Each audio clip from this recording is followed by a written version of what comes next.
अक्सर ना जब भी किसी बड़े बदलाव की शुरुआत होती है तो सबसे पहली फीलिंग क्या होती है? एक कमाल की मोटिवेशन, एक नई ऊर्जा।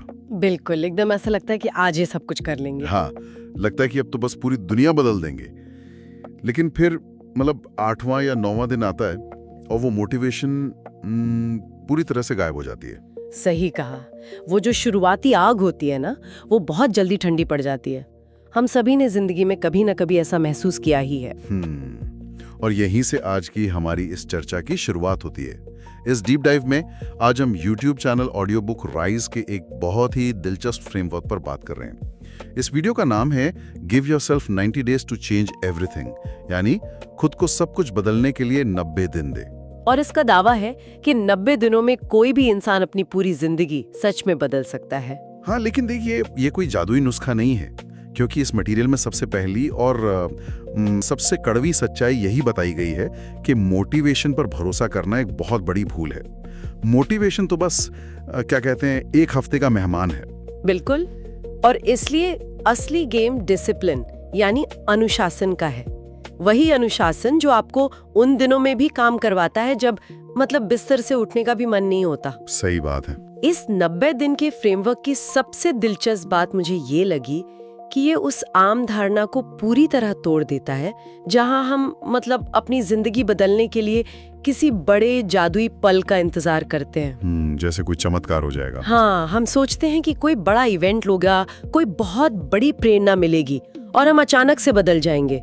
लेकिन असलियत ये है कि जिंदगी उन बड़े पलों से नहीं बदलती, बल्कि उन छोटे छोटे घंटों से बदलती है जिन्हें हम रोजाना निवेश करते हैं। और 90 दिन का समय इसके लिए एकदम परफेक्ट है ना? है। लेकिन साथ ही अपना फोकस बनाए रखने के लिए ये एक बहुत ही प्रैक्टिकल और छोटी टाइमलाइन भी है। तो चलिए शुरुआत करते हैं उस एक नियम से जो इस पूरे बदलाव की नींव है।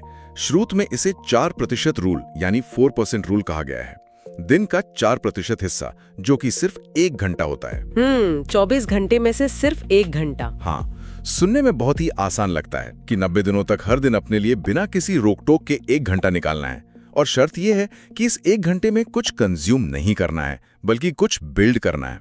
कंज्यूम करने से मतलब है कि YouTube देखना या सोशल मीडिया पर स्क्रॉल करना? बिल्कुल, वो सब नहीं करना है, बल्कि उस वक्त में अपनी कोई नई स्किल बिल्ड करनी है।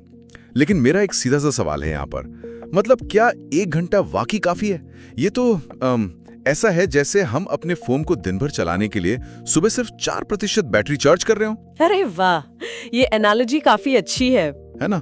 इतनी कम बैटरी से पूरा दिन कैसे चलेगा भाई? देखिए, इसे थोड़ा अलग नजरिए से समझने की जरूरत है। ये 4% बैटरी आपके पूरे दिन के रोजमर्रा के कामों को चलाने के लिए नहीं है। अच्छा, तो फिर किस लिए है? ये 4% उस ऑपरेटिंग सिस्टम को अपग्रेड करने के लिए है जो आपके बाकी के 96% दिन को कंट्रोल करता है।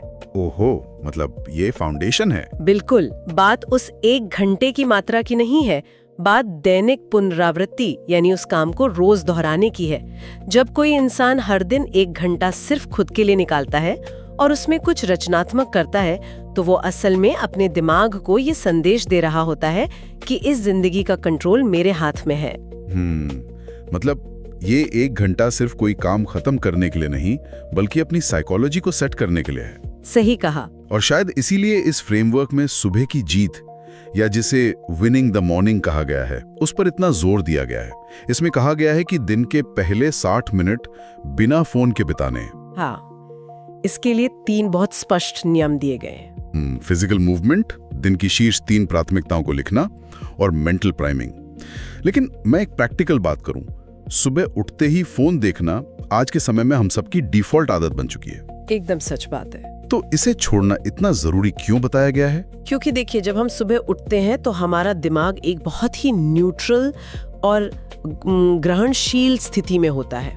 अगर हम उठते ही फोन देख लेते हैं, नोटिफिकेशंस चेक करते हैं, जो कि अक्सर हम करते हैं, हाँ, तो हम असल में दुनिया के शोर को, दूसरों की प्राथमिकताओं को अपने दिमाग पर हावी होने देते हैं। हमारा दिमाग तुरंत रिएक्टिव मोड यानी प्रतिक्रिया करने की स्थिति में चला जाता है।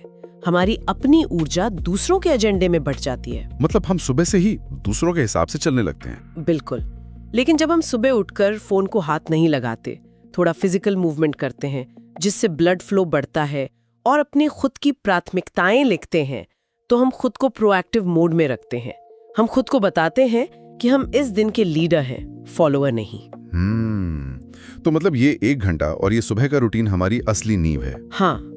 लेकिन अक्सर सफलता के बारे में हमारी जो एक आम सोच होती है वो ये है कि हमें जिंदगी में नई चीजें जोड़नी है, नई आदतें, नए काम, नए लक्ष्य। बिल्कुल। लेकिन हम जिस फ्रेमवर्क पर आज बात कर रहे हैं वो कह रहा है कि असली ताकत नई चीजें जोड़ने में नहीं बल्कि घटाने में है।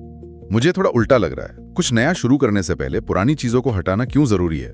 क्योंकि देखिए, हम एक पहले से भरे हुए कप में और चाय नहीं डाल सकते। अरे हाँ, वो तो छलक जाएगी। बिल्कुल।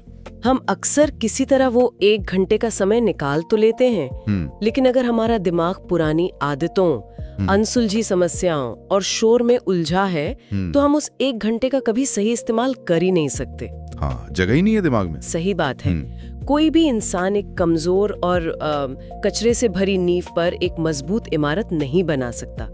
इसीलिए बदलाव सिर्फ नई चीजें करने से नहीं आता, बल्कि उन चीजों को हटाने से आता है जो हमारी ऊर्जा चूसती हैं। और इन ऊर्जा चूसने वाली चीजों की जो लिस्ट यहाँ स्रोत में दी गई है ना जी, वो काफी दिलचस्प है। हाँ, उसमें कई चीजें हैं। जैसे मानसिक शोर यानी हर वक्त की वो ओवर थिंकिंग, पर्यावरणीय शोर यानी हमारे आसपास की बिखरी हुई चीजें, भावनात्मक तनाव, वो लोग या काम जो हमें अंदर से ड्रेन करते हैं, खुद को नुकसान पहुंचाने वाले व्यवहार। और एक चीज जो मुझे सबसे ज्यादा हैरान करती है वो क्या? वो है आराम यानी कंफर्ट को काटना।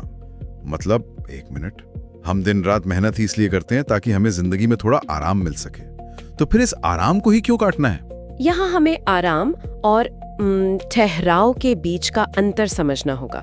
जिस आराम के लिए हम मेहनत करते हैं ना, वो रिकवरी है। वो हमें तरोताजा करता है ताकि हम फिर से काम कर सकें। वो तो जरूरी है। बिल्कुल।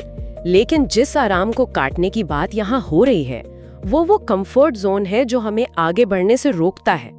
ये वो सुरक्षित कोना है जहाँ कोई चुनौती नहीं है। अच्छा, मतलब जहाँ हम बस सुस्त हो जाते हैं। हाँ, जब हम बहुत लंबे समय तक कंफर्ट जोन में रहते हैं तो हमारी क्षमताएं कमजोर पड़ने लगती हैं।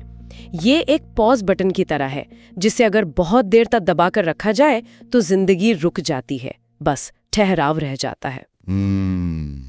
ये एक बहुत ही सटीक अंतर है, रिकवरी और ठहराव के बीच का फर्क। और इसी ठहराव से जुड़ी एक और बहुत बड़ी समस्या है टाल मटोल, या जिसे हम प्रोक्रेस्टिनेशन कहते हैं। ओहो, ये तो हम सब की सबसे बड़ी बीमारी है। हाँ, हम सब इसका शिकार होते हैं। कोई मुश्किल बातचीत करनी हो, कोई टैक्स का काम हो या कोई ऐसा प्रोजेक्ट जिसमें फेल होने का डर हो, हम बस उसे टालते रहते हैं।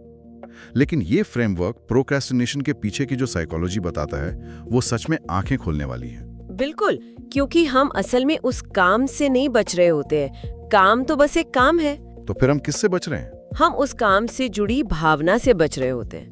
वो भावना डर की हो सकती है, शर्मिंदगी की हो सकती है, या सिर्फ असहजता की हो सकती है। हमारा दिमाग बहुत ही स्मार्ट है। वो हमें उस असहज भावना से बचाने के लिए उस काम को ही टाल देता है। अरे वाह, मतलब दिमाग हमें प्रोटेक्ट कर रहा है एक तरह से। बिल्कुल, लेकिन गलत तरीके से।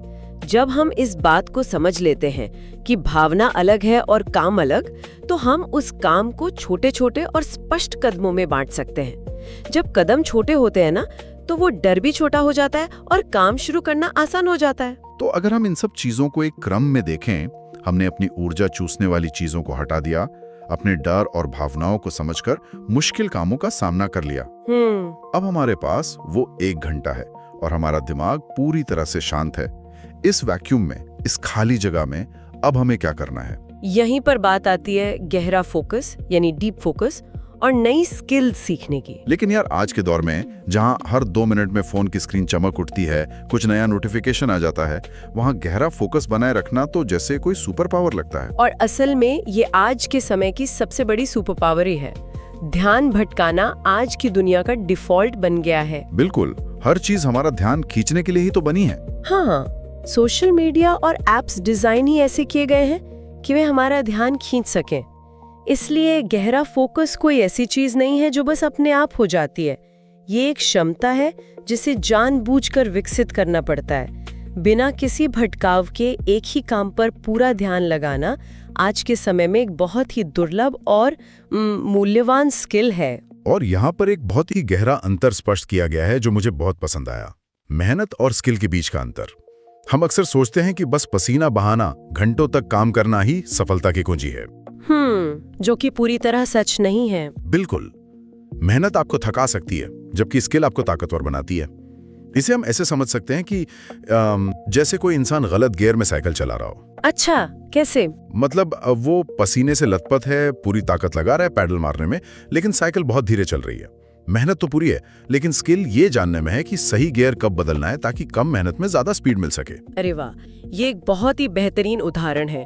बिना स्किल के सिर्फ मेहनत करना हमें थका देता है और फ्रस्ट्रेशन लाता है। स्किल वो लेवरेज है जो हमारे प्रयासों को कई गुना बढ़ा देती है। और इसी स्किल को बनाने के लिए यहाँ 3 नियम दिए गए हैं। पहला है सोच समझकर की गई प्रैक्टिस या डेलिब्रेट प्रैक्टिस। इसका क्या मतलब हुआ? इसका मतलब ये नहीं है कि बस आंख बंद करके काम करते रहना। इसका मतलब है अपने काम का बारीकी से विश्लेषण करना, ये देखना कि हम कहाँ कमजोर हैं और फिर सिर्फ उसी हिस्से को सुधारने पर फोकस करना। और दूसरा नियम है फीडबैक लेना, यानी अपनी गलतियों को सुधारने के लिए कोई बाहरी नजरिया अपनाना। बिल्कुल। और तीसरा है बार बार दोहराना, यानी इटरेशन। लेकिन मुझे उस 1 घंटे का जो स्ट्रक्चर यहाँ दिया गया है ना, वो बहुत ही प्रैक्टिकल लगा। हाँ, 15-30-15 वाला रूल। बिल्कुल। 15 मिनट थियरी सीखना, 30 मिनट उसकी प्रैक्टिस करना और आखिरी 15 मिनट रिफ्लेक्शन के लिए देना। मुझे बताइए, ये रिफ्लेक्शन वाला हिस्सा, यानी ये सोचना कि क्या सही हुआ और क्या गलत, ये इतना जरूरी क्यों है? देखिए, रिफ्लेक्शन ही वो हिस्सा है जहाँ असल में हमारी लर्निंग पक्की होती है। अगर हम सिर्फ काम करते रहें और कभी रुककर ये ना सोचें कि क्या ये तरीका काम कर रहा है, तो हम एक ही गलती बार बार करते रहेंगे। गोल गोल घूमते रहेंगे बस। हाँ, रिफ्लेक्शन हमें रुकने और अपनी दिशा सही करने का मौका देता है। और अगर हम इसे थोड़ा बड़े परिदृश्य से जोड़ें, तो डीप फोकस और स्किल बिल्डिंग सिर्फ काम पूरा करने का तरीका नहीं है। तो और क्या है? ये खुद को ये साबित करने का तरीका है कि हम अपने खुद के किए गए वादों पर टिके रह सकते हैं। हर बार जब हम वो 1 घंटा पूरी एकाग्रता से बिताते हैं, तो हम असल में अपनी खुद की नजर में अपना सम्मान बढ़ा रहे होते हैं। ये बहुत गहरी बात है, लेकिन एक कड़वी सच्चाई ये भी है कि लगातार 90 दिनों तक ये सब करना, मेरा मतलब है सुबह जल्दी उठना, फोन न देखना, फोकस करना, रिफ्लेक्शन करना, ये सिर्फ विल पावर या इच्छा शक्ति के बल पर तो मुमकिन नहीं है। बिल्कुल नहीं। इंसान आखिर इंसान है। हाँ, इच्छा शक्ति एक बहुत ही सीमित बैटरी की तरह है जो कुछ ही दिनों में खत्म हो जाती है।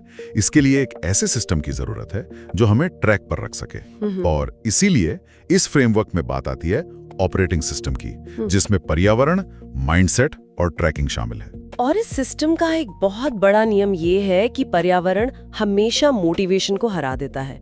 ये एक ऐसा सच है जिसे हम अक्सर नजरअंदाज कर देते हैं।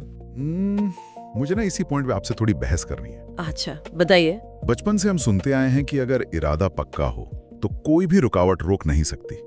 मतलब हमारा माइंडसेट सबसे मजबूत होना चाहिए।